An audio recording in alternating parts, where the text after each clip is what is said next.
Good morning students. This is your video lecture of paper 2, that is waves and optics, and this is the article from unit 3 and that is diffraction 1, and this is the lecture that is being given to you by Navneet Kaur and yes, the name of the topic is the diffraction at straight edge.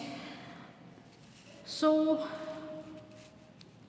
now we are going to study what is the effect of diffraction at different edges or different apertures.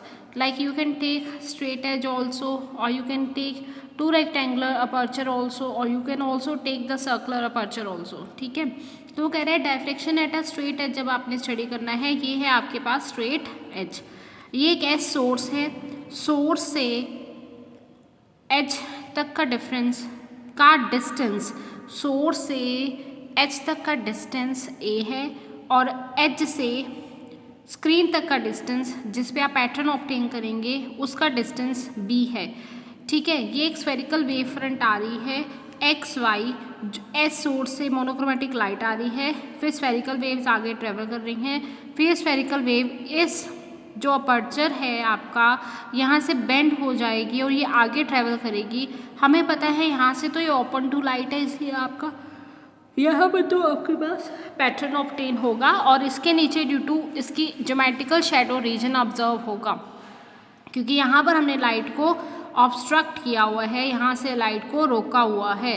तो source से H तक का distance है ए, H से screen तक का distance है B. ठीक है, तो आपने पैटर्न को स्टडी करने के लिए पी तो आपका सेंटर ऑफ द स्क्रीन है और इस पैटर्न को स्टडी करने के लिए एक पॉइंट ले लेंगे P dash at a particular distance from the P point. ठीक है, जहाँ पर आप इस पैटर्न को स्टडी करेंगे। ठीक है, वो कह रहे हैं जस्ट अबव पी, वो कह रहे हैं पी के ऊपर there are alternate dark and bright bands of unequal width and varying intensity. वो कह रहे हैं पी के ऊपर ऑल्टरनेट डार्क और ब्राइट बैंड्स हैं अनइक्वल विड्थ के और वेरिंग इंटेंसिटी के। ठीक है, पी के ऊपर क्या है, alternate dark and bright bands हैं अनइक्वल विड्थ के एंड वेरिंग इंटेंसिटी के, और बिलो पी, पी के नीचे जो मैंने आपको ऑलरेडी बता दिया है कि ज्योमेट्रिकल शैडो रीजन है, पी के नीचे ज्योमेट्रिकल शैडो रीजन है। The intensity falls off continuously and rapidly until complete darkness is reached. वहाँ पर आपकी इंटेंसिटी जो है एकदम से क्या होती है, कम हो जाती है, and rapidly until complete darkness जब तक नहीं आ जाती। ठीक है, नेक्स्ट है आपके पास explanation of diffraction bands, diffraction bands की एक्सप्लेनेशन। वो कह रहे हैं इंटेंसिटी एट पॉइंट पी, अगर आपने पी के ऊपर इंटेंसिटी निकालनी है। ठीक है, सबसे पहले पी के ऊपर इंटेंसिटी की बात कर रहा है सेंटर के ऊपर। वो कह रहे हैं for the point P on the screen with a as a centre. वो कह रहे हैं इस ए को आपने सेंटर मान के, इस ए पॉइंट को सेंटर मान के और a as a pole, only upper half of the wave front a axis expose to it. वो कह रहे हैं हमने पता है यहाँ से लाइट को तो रोका हुआ है, सिर्फ अपर half of the wave front he expose किया हुआ है लाइट के साथ। वो कह रहे हैं let A1, A2 and A3 be the amplitudes at P due to the waves coming from first, second and third and nth half period zones of the exposed AX wave front. The resultant at P is given by, तो P के ऊपर जो resultant दिया जाएगा, अगर आपके पास n amplitudes आ रहे हैं तो कैसे दिया जाएगा, capital A is equals to A1 minus A2 plus A3 minus A4 up to so on plus minus AN। ठीक है, तो जब आप इसको पिछले वाले आर्टिकल की तरह सॉल्व करेंगे, हमें पता है ये सारी टर्म्स AP में है, तो आप A2 को कैसे लिख सकते हैं, A1 plus A3 by 2, A1 को कैसे लिखेंगे, A1 by 2 plus A1 by 2। I have already explain this you, how will you solve this elaborately in the previous video lecture. So for seeing the explanation of this article you can go through the last video lecture. ठीक है, तो अब इसके लिए आपने बच्चे क्या करना है, इसको जब आप सॉल्व करोगे, मैं फिर भी आपको बता रही हूँ, A1 को लिखोगे A1 by 2 plus A1 by 2, A2 को लिखोगे A1 प्लस A3 बाई 2। ठीक है, तो इसको इसी तरह से A3 by 2 plus A3 by 2, A4 को लिखोगे A3 प्लस A5 बाई 2। तो इस तरह से आपने इसको लिख लेना है। तो वो कह रहे हैं intensity at P will B, तो P के ऊपर इंटेंसिटी हो जाएगी इसका स्क्वायर A1 स्क्वायर बाय 4, ठीक है। वो कह रहे हैं intensity at a point just above P, और P के ऊपर अगर आपने इंटेंसिटी निकालनी है तो आप क्या करोगे। वो कह रहे हैं कि अगर P के ऊपर इंटेंसिटी निकालनी है, नाउ कंसीडर अ पॉइंट, तो मैंने P वहाँ पर पॉइंट कंसीडर किया हुआ है। कंसीडर अ पॉइंट, या तो यहाँ पर आप चेंज कीजिए इसको, P डैश यहाँ लिया हुआ है, ठीक है, P डैश, तो यहाँ भी आप लोगे क्या, consider a point P dash on the screen just above P. To calculate the intensity P dash due to the wavefront xy, we join S to P dash. आपने S to P dash से क्या कर देना है, join कर देना है, intersecting the wave front at C, जहाँ पर ये फ्रंट वो कह रहे हैं S से P को ज्वाइन करो, और इस वेव फ्रंट को ये कहाँ कट कर रहा है, C पॉइंट के ऊपर कट कर रहा है, ठीक है। तो so that C is a new pole with respect to P, जिसके कारण C जो है वो न्यू पोल है with respect to P dash, ठीक है, P डैश के साथ जो है C जो है वो न्यू पोल है, and thus construct new half period strips let P dash.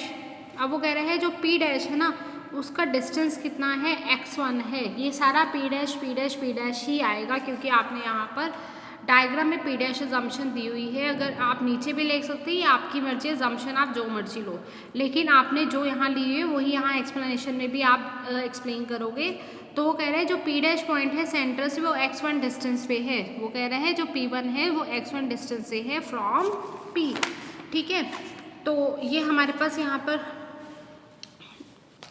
First page खत्म हो गया, नेक्स्ट पेज है।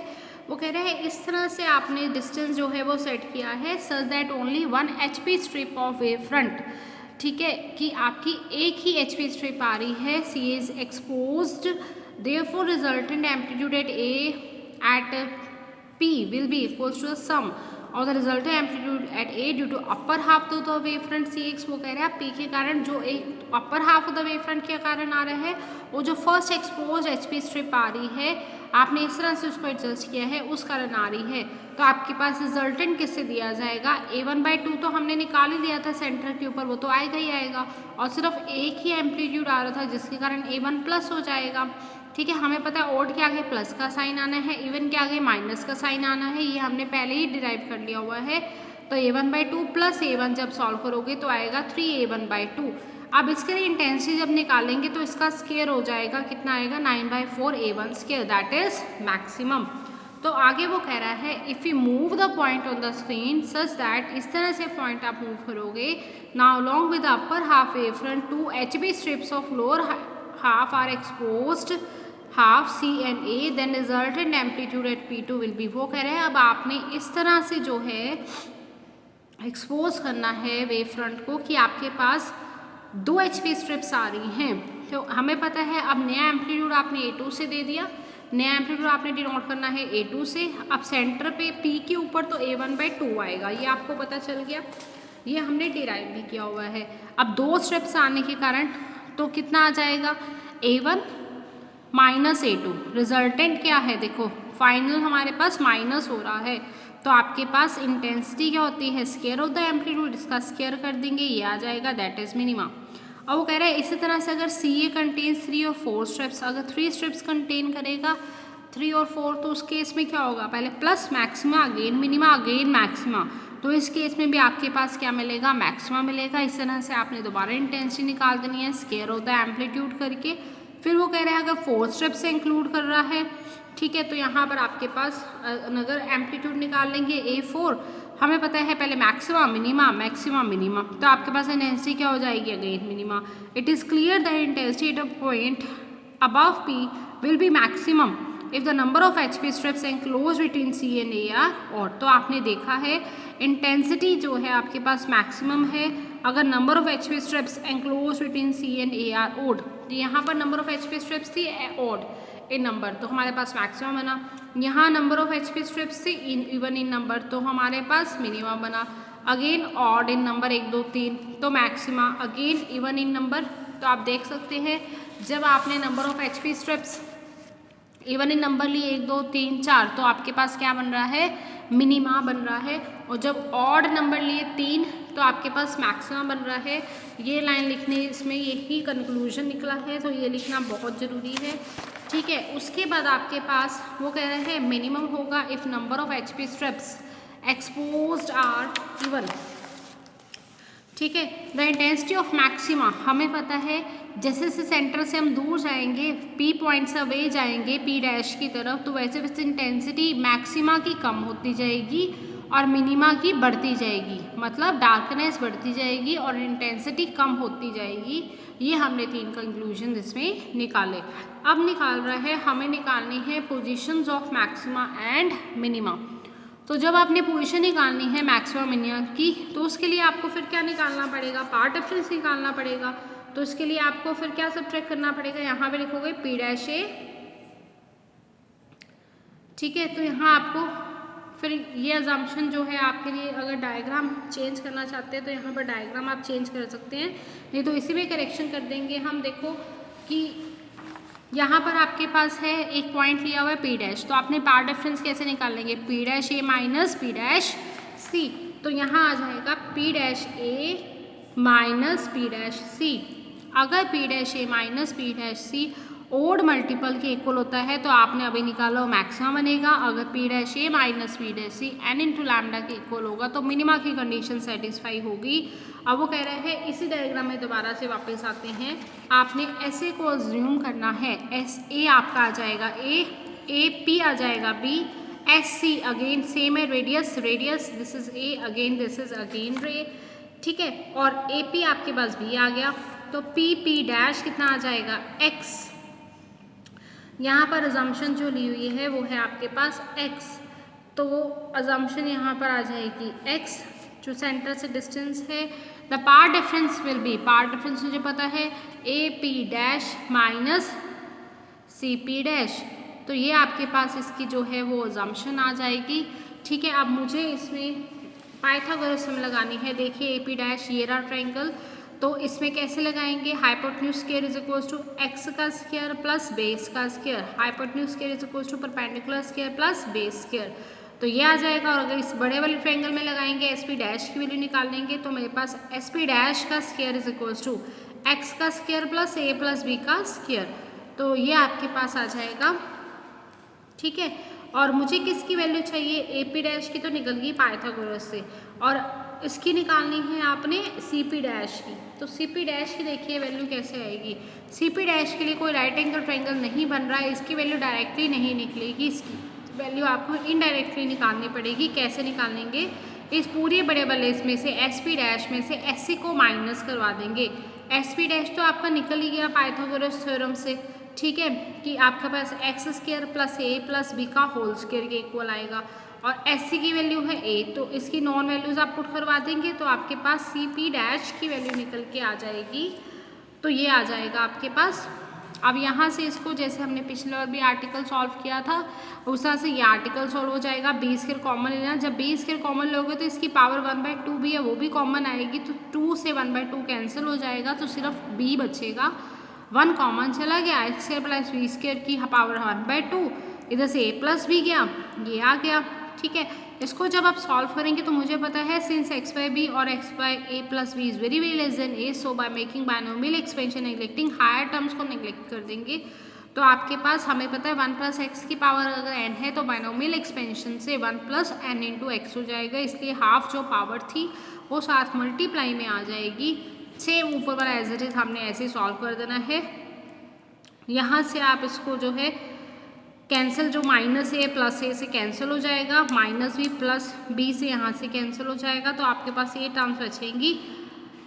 इसको जब आप सॉल्व करवाएंगे तो इसको जब सॉल्व कराएंगे तो ये वाली टर्म आ जाएगी, वो कह रहा है यही पार्ट डिफरेंस निकल के आ रहा है, तो किसके को ले लिया आपने, इसको जब आप सॉल्व करवाएंगे तो आपके पास ये टर्म्स बचेंगी, this will be equals to this, और वो कह रहा है डेल्टा किसके इक्वल आ जाएगा, एक्स स्क्वायर बाई 2 और इसके इक्वल, ठीक है। तो यहाँ पर आपके पास मैक्सिमा के लिए हमने पहले ही बता दिया था, अगर ऑड मल्टीपल के इक्वल होगा तो आपके पास मैक्सिमा बनेगा। तो आपने जब पार्ट डिफरेंस ऑड मल्टीपल के इक्वल रखना है तो आपके पास मैक्सिमा की पोजीशंस आ जाएंगी, तो एक्स मैक्सिमा इसके इक्वल हो जाएगा। और हमें पता है वेवलेंथ भी कांस्टेंट है, ये बी और ए की वैल्यू भी कांस्टेंट है, तो किसके डायरेक्टली प्रोपोर्शनल चलेगा, ये मैक्सिमा जो है 2n-1 के डायरेक्टली प्रोपोर्शनल हो जाएगा। Hence the distance between consecutive bright bands goes on, इसलिए जो है डिस्टेंस जो है वो गोज ऑन डिक्रीजिंग होता जाएगा। इसी तरह से मैक्सिमा के लिए जैसे जैसे एन की वैल्यू बढ़ती जाएगी वैसे वैसे इंटेंसिटी आपकी कम होती जाएगी मैक्सिमा की। सिमिलरली मिनिमा के लिए आप निकाल लेंगे, मिनिमा के लिए भी आपके पास ये आ जाएगा, मिनिमा की कंडीशन के इक्वल रखवाओगे इस पार्ट डिफरेंस को जो आपके पास आ रहा है, इसको मिनिमा की n इंटू लैम्डा के इक्वल रखवाएंगे। तो वहाँ से आप देखेंगे ये भी लैम्डा और ए और बी कॉन्स्टेंट है, तो सिर्फ ये वाली टर्म आएगी n। तो यहाँ से पता चल रहा है डायरेक्टली प्रोपोर्शनल है। मिनिमा का मतलब डार्कनेस बढ़ रही है, जैसे जैसे नंबर बढ़ेगा वैसे वैसे डार्कनेस बढ़ेगी, ठीक है। तो ये आपके पास था। अब इसी में जो आर्टिकल है intensity inside the geometrical shadow, ये सारा का सारा आर्टिकल कॉन्टिन्यूशन में ही है। Intensity inside the geometrical shadow, geometrical shadow reason होता है यहाँ से जो इस तरफ पड़ेगा, ठीक है। वो कह रहा है if you move P dash farther from P, more number of half steps between AC are cut off and intensity gradually fall, intensity धीरे धीरे कम होती जाएगी। and thus in geometrical shadow region the intensity gradually decreases, intensity धीरे धीरे कम होती जाती है, ठीक है। ये है आपके पास इस तरह से ये अपर्चर, ये स्क्रीन। तो ये ज्योमेट्रिकल शेडो रीजन हो गया, डिस्टेंस फ्रॉम पी जैसे जैसे बढ़ रहा है वैसे वैसे इंटेंसिटी डिक्रीज हो रही है। यहाँ पर मैक्सिमा सेंटर के पास बिल्कुल ही, और जैसे जैसे ज्योमेट्रिकल शेडो रीजन है वहाँ पर इंटेंसिटी धीरे धीरे क्या हो रही है, फॉल्स टू 0। तो ये है आपके पास intensity inside the geometrical shadow region. और इसी में अगर आपने ये निकालना है डिटर्मिनेशन ऑफ वेवलेंथ तो आप कैसे निकाल लेंगे, ठीक है। अगर आर्टिकल लेंथी है तो आपको डायग्राम बनाकर पूरा ये डिराइव करके फिर बताना पड़ेगा। अगर ये 3 मार्क्स में या 2 मार्क्स में आता है तो आप इसको डायरेक्टली लिख सकते हैं, फिर भी आप ये बताएंगे कि आपके पास ये कैसे आया, तो आप मैक्सिमा मिनिमा की कंडीशन को इक्वेट करके बता सकते हैं। तो determination of wavelength of light में आपने क्या लिखना है, फर्स्ट मैक्सिमा के लिए n को 1 पुट करवाएंगे, b into a plus B lambda by A आ जाएगा। इस तरह से nth मैक्सिमा के लिए निकाल लेंगे हम, जहाँ जहाँ n है वो आ जाएगा। फिर आपने nth हमें नहीं पता किसके ऊपर निकाल रहे हैं, फर्स्ट में से माइनस करवा देंगे। अब इसकी पोजीशन हम माइक्रोस्कोप से पढ़ सकते हैं, ट्रैवलिंग माइक्रोस्कोप से, इसकी पोजीशन भी ट्रैवलिंग माइक्रोस्कोप से पढ़ सकते हैं। b की वैल्यू कांस्टेंट है, a की वैल्यू कांस्टेंट है, जो n है वो हमें पता होगा किसके लिए हम पढ़ रहे हैं। तो so by putting all the known values हम क्या कर सकते हैं, वैल्यू ऑफ वेवलेंथ, जो यहाँ पर वेवलेंथ आ रही है, जो लाइट हम यूज़ कर रहे हैं उसकी वेवलेंथ को हम, चाहे वो मोनोक्रोमेटिक लाइट है उसकी वेवलेंथ हम क्या कर सकते हैं, कैलकुलेट कर सकते हैं। तो ये आपके पास था। तो मतलब स्टूडेंट आपको ये सारा फिर लिखना पड़ेगा अगर आपके पास diffraction at a straight edge आ जाता है तो, ठीक है। So thank you students, this was all about your diffraction at a straight edge. Again this is very important article, so please go through it very sincerely.